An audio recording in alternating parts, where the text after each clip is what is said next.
जरा सोचिए, जिस पानी को हम हर रोज पीते हैं, क्या उसमें कोई अदृश्य छिपा हुआ जहर हो सकता है?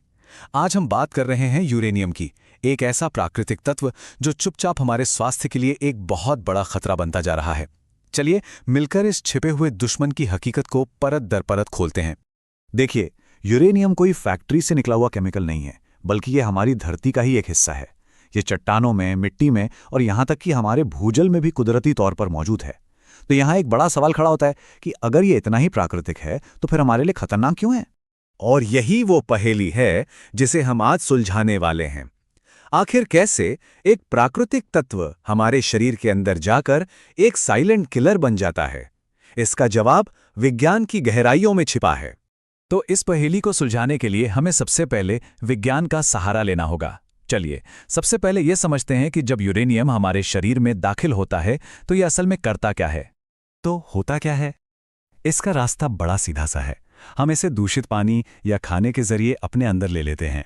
हमारी आंतें इसका सिर्फ 2% ही सोखती हैं।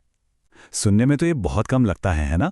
लेकिन यकीन मानिए, यही छोटा सा हिस्सा हमारे खून में मिलकर तबाही मचाने के लिए काफी है। तो फिर ये खून में मिलकर जाता कहाँ है?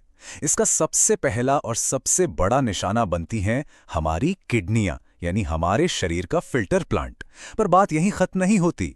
ये हमारी हड्डियों में, लिवर में और यहां तक कि स्तन के ऊतकों तक में अपना डेरा जमा लेता है। किडनियों में यूरेनियम एक नेफ्रोटॉक्सिन की तरह काम करता है, मतलब एक ऐसा जहर जो सीधा सीधा किडनी को ही निशाना बनाता है। ये हमारी किडनी की उन नाजुक फिल्टर करने वाली नलियों को नुकसान पहुंचाना शुरू कर देता है जो हमारे खून को साफ करने का काम करती हैं। और जब शरीर का ये जरूरी फिल्टर सिस्टम गड़बड़ाता है तो इसके नतीजे भी साफ दिखने लगते हैं।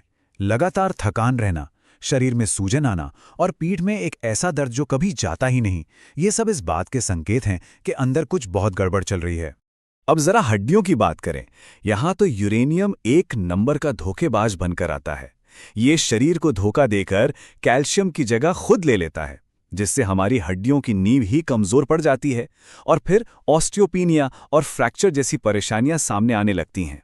अच्छा, ये तो हुई विज्ञान की बात, लेकिन अब कहानी में एक नया मोड़ आता है। हमारा स्रोत हमें एक बिल्कुल अलग दुनिया में ले जाता है, एक ऐसा नजरिया जो इन्हीं लक्षणों को एक बिल्कुल ही अलग ढंग से देखता है। चलिए अब होम्योपैथी की दुनिया में कदम रखते हैं। इन दोनों नजरियों में जमीन आसमान का फर्क है। इसे ऐसे समझिए, टॉक्सिकोलॉजी एक जासूस की तरह है जो सबूत खोजती है कि जहर ने किस अंग को कैसे नुकसान पहुंचाया। दूसरी तरफ होम्योपैथी एक कलाकार की तरह है जो इन सभी बिखरे हुए लक्षणों को जोड़कर एक पूरी बीमारी की तस्वीर बनाती है। होम्योपैथी के संस्थापक सैमुअल हैनेमैन का मानना था कि जब कोई जहर लंबे समय तक शरीर में रहता है तो वो शरीर को एक नई गलत आदत डाल देता है। शरीर उस बीमारी को अपनी एक स्थायी स्थिति मान लेता है और इसी को उन्होंने कृत्रिम पुरानी बीमारी का नाम दिया। अब इस बीमारी की तस्वीर को और गहराई से समझने के लिए स्रोत एक पुराने होम्योपैथिक सिद्धांत का इस्तेमाल करता है जिसे मियाज़म कहते हैं। इसे आप बस ऐसे समझ सकते हैं कि ये बीमारी की 3 मूल प्रवृत्तियां हैं। एक, जो शरीर को अंदर से तोड़ती और खत्म करती है। दूसरी, जो शरीर के सामान्य कामों में रुकावट डालती है। और तीसरी, जो शरीर के मेटाबॉलिज्म में गड़बड़ी पैदा करती है। इस नज़रिए से देखें तो ये बीमारी एक धीमी गति की फिल्म की तरह चलती है जो अलग अलग स्टेज में आगे बढ़ती है। शुरुआत होती है पेट की हल्की फुल्की समस्याओं और थकान से, फिर यह छुपके से किडनी पर हमला करती है। इसके बाद यह हड्डियों को खोखला करना शुरू कर देती है और आखिर में यह कैंसर जैसी गंभीर बीमारियों का दरवाज़ा तक खोल सकती है।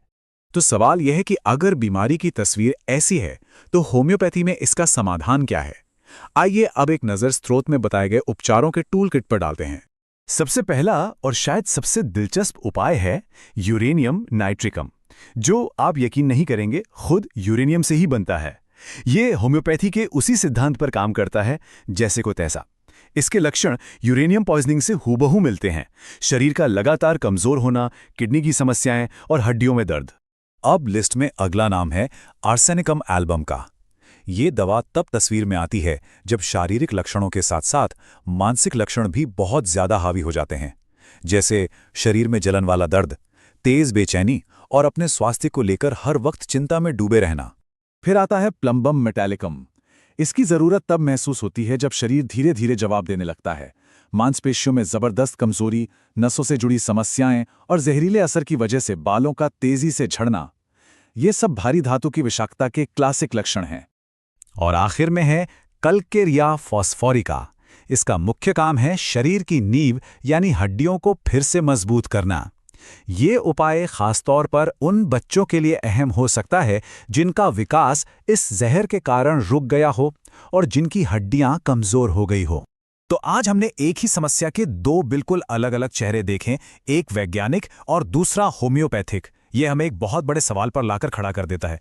जब हमारे सामने किसी समस्या का वैज्ञानिक सबूत मौजूद हो तो हम उसके वैकल्पिक समाधानों का मूल्यांकन कैसे करें? विश्वास, सबूत और निजी अनुभव के बीच सही संतुलन क्या होना चाहिए?